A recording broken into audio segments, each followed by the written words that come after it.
আজকে আমরা যেটা নিয়ে কথা বলবো হচ্ছে অস্টিন কিলোনের বই শো ইওর ওয়ার্ক। আগে যে বইটা নিয়ে কথা বলেছিলাম সেটা ছিল steal like an artist. Steal like an artist এই বইটিতে অস্টিন কিলোন যা নিয়ে কথা বলেছেন সেখানে বলা হয়েছিল যে কিভাবে আইডিয়া জেনারেট করতে হবে এবং আইডিয়া জেনারেট করে কিভাবে সেখান থেকে হচ্ছে কাজটা করতে হয়। আর শো ইওর ওয়ার্ক এই বইটিতে বলা হয়েছে যখন আপনি আইডিয়া জেনারেট করা হয়ে যাবে, আপনি যখন কাজটা করে ফেলবেন, সেই কাজটাকে কিভাবে পাবলিকলি ভাবে প্রেজেন্ট করতে হবে এবং সেই কাজটা কিভাবে হচ্ছে অডিয়েন্সের কাছে পৌঁছাতে হয় সেটা নিয়েই আসলে কথা বলেছেন অস্টিন কিলোন শো ইওর ওয়ার্ক বইটিতে। এবং শো ইওর ওয়ার্ক এবং স্টিল লাইক অ্যান আর্টিস্ট এই দুইটা বই আমার খুবই পছন্দের।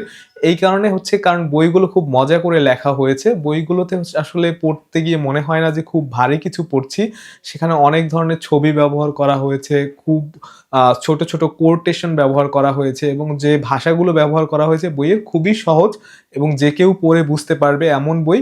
খুব অল্প সময়ে বইটা শেষ হয়ে যায় এবং মজা করে আসলে বইটা পড়া যায়। সো দুইটা বই খুব ইন্টারেস্টিং। আর কি বলেছেন অস্টিন কিলোন তার বই শো ইওর ওয়ার্কে সেটা আসলে আমরা শুরু করি। প্রথম যে আইডিয়াটি নিয়ে কথা বলেছেন সেটা হয়েছে you don't need to be genius. অর্থাৎ হচ্ছে আপনি যখন কোনো একটা কাজকে আপনি দেখাবেন মানুষকে তখন আসলে আপনার জিনিয়াস হওয়ার দরকার নেই। এটা বলা হয়েছে আপনি যখন একটা কাজ করবেন, শেয়ার করবেন মানুষের সাথে, সেটা করতে করতেই একসময় হয়তো আপনার কাজটা ভালো হবে। এবং আমরা অনেকেই এই ধারণা করি যে হচ্ছে আমি যেহেতু এই কাজটায় এক্সপার্ট না বা আমার ওই লেভেলের ট্যালেন্ট নেই বা আমি খুব ভালো পারি না, তার মানে হচ্ছে আমি এই কাজটা দেখাবো না। এই যে ফিয়ার আমাদের সবার ভিতরেই আসলে কম বেশি কাজ করে এবং হচ্ছে অডিয়েন্স কিভাবে নিবে, মানুষ কিভাবে আমাদেরকে অ্যাকসেপ্ট করবে, এই ভয় কিন্তু আমাদের সবার মাঝেই কম বেশি থাকে। এবং এই কারণে যেটা হয় আমরা কিন্তু হচ্ছে সেই ভয়ের কারণে পিছিয়ে যাই যে আমি আসলে তো জিনিয়াস না, তার মানে হচ্ছে হয়তো আমি এই কাজটা দেখাতে পারবো না। কিন্তু অস্টিন কেলন যেটা বলেছেন যে আপনাকে জিনিয়াস হতে হবে না। আপনার যদি একটা আইডিয়া থাকে এবং সেই কাজটা আপনি করতে থাকেন এবং মানুষকে দেখাতে থাকেন এবং সেখান থেকেই হয়তো আপনি ফিডব্যাক পাবেন এবং করতে করতে একসময় আপনার ভিতরে এক্সপার্টিস গ্রো করবে এবং কাজটা আপনি ভালোভাবে শেষ করতে পারবেন। So you don't need to be genius to present yourself. So এক্ষেত্রে যেটা বলা হয়েছে যে আপনাকে জিনিয়াস হতে হবে না। আসলে 2 নম্বর পয়েন্টে বলা হয়েছে থিঙ্ক প্রসেস নট প্রোডাক্ট। অর্থাৎ হচ্ছে আপনি যদি একটা কাজ করতে থাকেন তখন এর যে এন্ড কি হবে সেই এন্ড নিয়ে টেনশন না করে আপনি হচ্ছে প্রসেস নিয়ে চিন্তা করুন। আপনি কাজটা কিভাবে করছেন, কিভাবে সেটাকে আপনি প্রেজেন্ট করছেন সেটা ম্যাটার করে। এখানে খুব একটা ভালো যদি এক্সাম্পল তিনি ব্যবহার করেছেন, যখন হচ্ছে একজন অ্যাস্ট্রোনট সে যখন হচ্ছেন মহাকাশে যাবে, অর্থাৎ 2 মাসের জন্য যদি সে মহাকাশে যায়, আমরা কি জানি এর এন্ড রেজাল্ট হয়তো সে ফিরে আসবে তার মিশন শেষ করে। কিন্তু তিনি যেটা বলেছেন যে এই 2 মাসে আসলে মহাকাশে তার জীবনটা কেমন, তিনি সকালে ঘুম থেকে উঠে কি করছেন, তার সারা দিনে কি কাজ করছেন, এই জিনিসটাও কিন্তু মানুষের অনেক আগ্রহের জায়গা।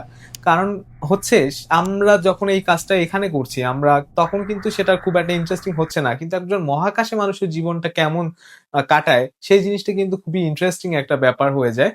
তখন তিনি আসলে এটা বলার চেষ্টা করেছেন যে আপনার এই যে প্রসেসটা আপনি দেখান তখন আসলে কিন্তু মানুষ এটার সাথে এনগেজ হবে। আরেকটা ভাবে এভাবে বলা যায়, যখন একজন মানুষ খুব একটা আর্ট নিয়ে কাজ করছে, বড় একটা পেইন্টিং এর কাজ করছে, যখন সেই কাজটা করতে হয়তো তার 1 সপ্তাহ সময় লাগছে। এখন এই 1 সপ্তাহ সময়ের যে লাগছে সেটাকে যদি সে হচ্ছে প্রসেসটা দেখালো যে আমি আজকে এতটুকু কাজ শেষ করলাম, পরের দিন আর আমার এতটুকু কাজ শেষ হয়েছে, তখন কিন্তু মানুষ আসলে বুঝলো যে এই কাজটা করতে কোন প্রসেসের মধ্য দিয়ে যায়, কি করতে হয় এবং এন্ড রেজাল্টটা যদি তার ভালোও না হয় তখনও কিন্তু মানুষ এই যে এই প্রসেসটার সাথে মানুষ কিন্তু যুক্ত হয়। তো এটাই আসলে অস্টিন কিলন বলার চেষ্টা করেছেন যে হচ্ছে আপনি এই প্রসেসটা মানুষকে যদি দেখান তখনও কিন্তু মানুষ খুব ভালোভাবে এটার সাথে কানেক্ট করতে পারবে এবং আপনার এন্ড রেজাল্টটা কিন্তু এক্ষেত্রে ম্যাটার করে না। আপনি যে এফোর্টটা দিচ্ছেন সেই এফোর্টটা কিন্তু এখানে খুব গুরুত্বপূর্ণ। 3 নম্বর পয়েন্টে বলা হয়েছে শেয়ার সামথিং স্মল এভরিডে। প্রতিদিন ছোট ছোট কিছু শেয়ার করুন। অর্থাৎ আপনি হচ্ছেন যে কাজটাই করবেন আপনার যদি একটা টার্গেট থাকে যে আমাকে প্রতিদিনই কিছু না কিছু শেয়ার করতে হবে, তখন আসলে দেখা যাবে যে খুব ভালো কিছু কিন্তু এখান থেকে উঠে আসে। অর্থাৎ আপনার একটা টার্গেট থাকলেও যে আপনাকে প্রতিদিন কিছু অডিয়েন্সের সাথে কানেক্ট করতে হবে এবং এই জিনিসটা মাথায় রেখে আপনি যে আসলে জিনিসটা শেয়ার করবেন তখন দেখা যাবে আপনার ফাইনাল যে আউটপুটটা হবে সেটাও কিন্তু আসলে ভালো হয়। সো এক্ষেত্রে যেটা বলা হয়েছে যে ছোট ছোট হোক কিন্তু হচ্ছে প্রতিদিনই আপনি হচ্ছেন যে কাজটা করছেন ফোকাস করুন। আপনি আজকে যদি একটা কাজ করেন তখন শুধুমাত্র এটা একটা কাজ, কিন্তু যখন ৩৬৫ দিন হয়ে যাবে তখন কিন্তু ৩৬৫টা কাজ। অস্টিন ক্লোন তার বইতেও কিন্তু এই প্রসেসটা দেখিয়েছেন যে হচ্ছে একদিনে একটা কাজ করলাম, শেষ করে ফেললাম, তার মানে একটা কাজ হয়ে গেল। কিন্তু যখন বছর শেষ হয়ে গেল তখন কিন্তু সেখানে ৩৬৫টা কাজ হয়ে গেল। ৫ বছর যদি এভাবে যায় তখন কিন্তু আরো বেশি কাজ হয়ে যাবে। সো এইটাই আসলে অস্টিন কেলন বলার চেষ্টা করেছেন, যে প্রতিদিনই যদি সম্ভব হয় অল্প অল্প হলেও প্রতিদিনই কিছু না কিছু অন্তত পক্ষে শেয়ার করুন। 4 নাম্বার পয়েন্টে বলা হয়েছে ওপেন ইউর ক্যাবিনেট অফ কিউরিসিটিস। এক্ষেত্রে যেটা বলা হয়, আপনার ভেতরে যে কৌতূহল, সেই কৌতূহলটাকে ধরে রাখুন। কোনো কিছু জানার যে আগ্রহ, সেই জানার আগ্রহটা যেন হচ্ছে আপনার ভিতরে বজায় থাকে, এবং আপনি যে জিনিসটা নিয়ে ভাবছেন, যে কাজটা করছেন, সেই কাজটার এন্ড রেজাল্টটা যেন হচ্ছে আপনার মাথায় থাকে। এবং এই যে কৌতূহলটা, এটা কিন্তু আপনাকে হচ্ছে কাজটাকে ভালোভাবে করতে হেল্প করবে। এবং আরেকটা জিনিস এক্ষেত্রে যেটা বলা যায়, তিনি যেটা বলেছেন যে আপনি যখন কাজটা শেয়ার করছেন, অডিয়েন্সের ভিতরেই যেন সেই কিউরিসিটিটা আপনি ধরে রাখতে পারেন। কারণ অডিয়েন্স যখন হচ্ছে আপনার এই কাজের সাথে এনগেজ হবে, তার ভিতরেও যেন কৌতূহলটা থাকে যে আপনার কাজটা কি রকম হচ্ছে। অর্থাৎ আপনি যে জিনিসটাই শেয়ার করছেন, সেটা যেন অডিয়েন্সের ভিতরে সেই কৌতূহলটাকে যেন হচ্ছে আরো বাড়িয়ে দেয়। এটাও কিন্তু মাথায় রাখতে হবে। 5 নাম্বার পয়েন্টে বলা হয়েছে টেল গুড স্টোরিজ। আমরা কিন্তু সবাই গল্প শুনতে পছন্দ করি, এবং আমাদের আশেপাশে যা কিছু ঘটে দেখবেন সবই হচ্ছে কোনো না কোনো একটা গল্পই। আপনি যখন একটা বই পড়ছেন, সেটাও একটা কিন্তু এক ধরনের স্টোরি। আপনি যখন একটা ছবি দেখছেন, সেটাও একটা স্টোরি। আপনি যখন ভালো একটা ছবি আঁকছেন, সেটাও একটা স্টোরি। অর্থাৎ মানুষ কিন্তু হচ্ছে স্টোরির সাথেই কানেক্ট করতে পারে।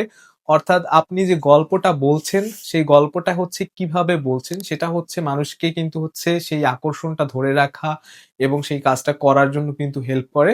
সো এক্ষেত্রে যেটা বলা হয়েছে, আপনি যে জিনিসটাই শেয়ার করছেন, আপনার সেই শেয়ার করার বিষয়টাই যেন হচ্ছে একটা গল্পের মতো মনে হয়, এবং সেই গল্পটাই যেন একটা ভালো গল্প হয়। 6 নাম্বার পয়েন্টটা আমার একটা পছন্দের পয়েন্ট। এখানে বলা হয়েছে টিচ হোয়াট ইউ নো। অর্থাৎ আপনি যে জিনিসটা জানেন, সেই জিনিসটা অন্যকেও জানান। এতে করে যেটা হবে, আপনার হচ্ছে যে জিনিসটা আপনি জানলেন, সেই জিনিসটা হচ্ছে আপনার মাথায় আরো বেশিক্ষণ থাকবে, এবং অন্যকে যখন আপনি এই জিনিসটা জানাচ্ছেন, তখন যেটা হবে যে আপনার সাথে অনেক মানুষ কিন্তু যুক্ত হলো, তারাও জানলো যে আপনি কি করছেন। এতে করে যেটা হয়, আপনার নিজের জানার আগ্রহ বাড়ে, আশেপাশে যারা আছে তাদেরকেও কিন্তু আপনি ভালো একটা রেজাল্ট দিতে পারছেন। তাদেররাও কিন্তু হচ্ছে আপনার থেকে উপকৃত হচ্ছে। সো এইটাই যেটা বলা হয়েছে, যে আপনি যেটা জানেন সেটা অন্যকেও জানান। হয়তো একটা ভিডিও করে রাখেন। আপনি হয়তো বা হচ্ছে একটা লিখে দেখাতে পারেন। আপনি একটা নোট শেয়ার করতে পারেন। সো এইটাই, আপনি যে জিনিসটা জানছেন অন্যকে জানান। এতে করে তারাও উপকৃত হলো। পাশাপাশি হচ্ছে আপনারও কিন্তু জানার আগ্রহটাও আরো বেড়ে গেল। 7 নাম্বার পয়েন্টে বলা হয়েছে don't turn into human spam. এখানে যেটা বলা হয়, যে আপনি যখন একটা কাজ করবেন, তখন আসলে ২ টা রেজাল্ট হতে পারে। হয়তো অনেকে প্রশংসা করবে খুব, নয়তো অনেক সমালোচনা হতে পারে। এই যে প্রশংসা এবং সমালোচনা, এই ২ টা থেকেই আপনাকে বেরিয়ে আসতে হবে। যদি আপনাকে অতিরিক্ত প্রশংসা আপনি পান, তখন আপনার মনে হবে যে আমি হয়তো অনেক কিছু করে ফেলেছি। এই জিনিসটাও কিন্তু হচ্ছে আপনার জন্য ক্ষতিকর। কারণ হচ্ছে আপনার ভিতরে যখন এই ধারণা চলে আসবে যে আমি হয়তো খুব ভালো কিছু করে ফেলেছি, তখন আপনার হয়তো কাজের জন্য যে মোটিভেশনটা দরকার, সেটা কমে যাবে। আর যখন আপনাকে কেউ ক্রিটিসাইজ করবে, কেউ সমালোচনা করবে, তখন যেটা হবে, আপনার ভেতরে সেই মোটিভেশন এমনিতেই কমে যাবে। আপনার মনে হবে যে আমি মনে হয় অনেক কিছু করতে পারলাম না। নিজেকে অনেক হীন মনে হতে পারে, বা আমি কাজটা করে ফেলতে পারলাম না, এজন্য এনার্জি আপনার লো হয়ে যেতে পারে। সো এই ২ টা বিষয়কেই যদি আপনি এভয়েড করতে পারেন, যে অনেক অতিরিক্ত প্রশংসা এবং হচ্ছে অতিরিক্ত সমালোচনা, এই ২ টাকেই যদি আপনি এভয়েড করতে পারেন, তখন যেটা হবে, যে আপনি হচ্ছেন সেখান থেকে বের হয়ে আসতে পারলে আপনার কাজটা কিন্তু খুব ভালো হবে। সো এই সমালোচনাটাকে যতটা সম্ভব এভয়েড করা। কেউ যদি একটা নেগেটিভ কমেন্ট করে, সেই নেগেটিভিটিটা আপনার উপর যেন না বসতে পারে, এজন্য আপনি হয়তো কমেন্টটাকে ডিলিট করে দিলেন, বা ওই ধরনের মানুষজন থেকে একটু দূরে থাকলেন, তাদেরকে এভয়েড করলেন। এটা কিন্তু হবে সবথেকে ভালো একটা উপায়, যেটা অস্টিন কেলন বলেছে, যে হচ্ছে আপনি এই মানুষের এই যে সমালোচনার চক্র বা প্রশংসার চক্রের ভিতর আপনি নিজেকে বেঁধে না রেখে, আপনি এখান থেকে যদি মুক্ত হতে পারেন, তখনই কিন্তু আসলে একটা আপনার পজিটিভ কিছু করা কিন্তু সম্ভব। ৮ নম্বর পয়েন্টে বলা হয়েছে learn to take a punch. অর্থাৎ আপনি যদি হচ্ছে এই সমালোচনায় শুনলেন অথবা অতিরিক্ত প্রশংসা শুনলেন, আপনার যদি এনার্জি লো হয়ে যায়, আপনি সেখান থেকে নিজেকে কিভাবে বের হয়ে আসবেন? অর্থাৎ এখান থেকে আপনাকে হচ্ছে বের হয়ে এসে আবারও কিন্তু সেই পুরো দমে সেই কাজটাকে শুরু করাটা আপনার জন্য খুব ইম্পোর্টেন্ট। অর্থাৎ হচ্ছে আপনি এই সমালোচনার চক্র থেকে অথবা প্রশংসার চক্র থেকে বের হয়ে এসে, সেখান থেকে যতটা ভালোভাবে কাজটা করা যায়, নিজের মতো করে যতটা করা যায়, এবং হচ্ছে যতটা বেস্ট এখান থেকে আউটপুট বের করা যায়, সেই চেষ্টাটা আপনার ভিতরে থাকতে হবে। তখনই কিন্তু আসলে একটা কাজকে আমরা 100% দিতে পারবো, এবং এখান থেকে কিন্তু একটা ভালো কিছু বের হয়ে আসার সম্ভাবনা আছে, যেটাই অস্টিন ক্লোন এই বইতে বলেছেন। ৯ নম্বর পয়েন্টে বলা হয়েছে সেল আউট। অর্থাৎ আপনি যদি একটা কাজে ভালো হন, খুব এক্সপার্ট হন, তখন আপনার উচিত হবে না যে সেই কাজটা ফ্রিতে করে দেওয়া। এতে করে হবে কি, মানুষজন আপনাকে ভাববে যে আসলে খুবই সহজলভ্য হিসাবে ধরে নেবে।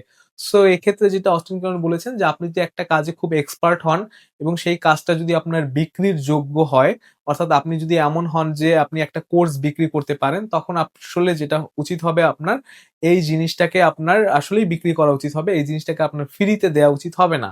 কারণ আপনি যখন এটা তাকে ফ্রিতে দিবেন, মানুষজন আপনার আসলে ভাববেই যে আপনি হচ্ছে খুব সহজলভ্য ধরে নিবে। ১০ নাম্বার পয়েন্ট এবং শেষ পয়েন্টটা হচ্ছে স্টিক অ্যারাউন্ড, অর্থাৎ কাজটাতে লেগে থাকা। আমরা অনেক সময় একটা কাজ শুরু করি এবং সেই কাজটা শুরু করলেও দেখা যায় যে শেষ পর্যন্ত আমরা কাজটা লেগে থাকতে পারি না। সো অস্টিন কেলন যেটা বলেছেন যে আপনি আসলে এই কাজটা করুন এবং হচ্ছে লেগে থাকুন। যদি আপনি বিরক্তও হন তবুও আপনি এই কাজটাতে লেগে থাকুন। প্রতিদিন যদি একটা রুটিনের ভিতরে থাকা যায় তখন আসলে আল্টিমেটলি ভাবে কাজটা আমরা করতে পারবো। কিন্তু আমাদের যেটা হয় এবং আমার নিজেরও ব্যক্তিগতভাবে যেটা হয়, আমাদের সেই কাজটা শুরু করার পরে দেখা যাচ্ছে সেই মোটিভেশনটা আর পাই না এবং কাজটা শেষ পর্যন্ত লেগে থেকে কাজটা আর শেষ করতে পারি না। আপনি অনেকেই দেখবেন যে হচ্ছে তারা একটা কাজ খুব ভালোভাবে শেষ করে ফেলতে পারে, অনেক কাজ করে।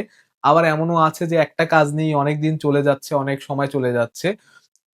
এক্ষেত্রে যেটা ইলন মাস্ক একটা খুব ভালো কথা বলেছেন যে, আপনার যদি একটা কাজ করতে ১০ বছর সময় লাগে, আপনি যদি নিজেকে ৬ মাস গোল সেট করে দেন, তখন হয়তো কাজটা আপনার শেষ হবে না। 100% না হবে, কিন্তু অনেক বেশি হবে যেটা হচ্ছে আপনি নিজেকে যে টাইম ফ্রেমটা দিবেন, তার তুলনায়। সো এক্ষেত্রে যেটা বলা হয়েছে, কোন কাজ যদি আপনার মনে হয় যে এই কাজটা আমি করছি, এই কাজটাতে আমার একটা রেজাল্ট সম্ভব, এই কাজটা থেকে একটা আউটপুট সম্ভব।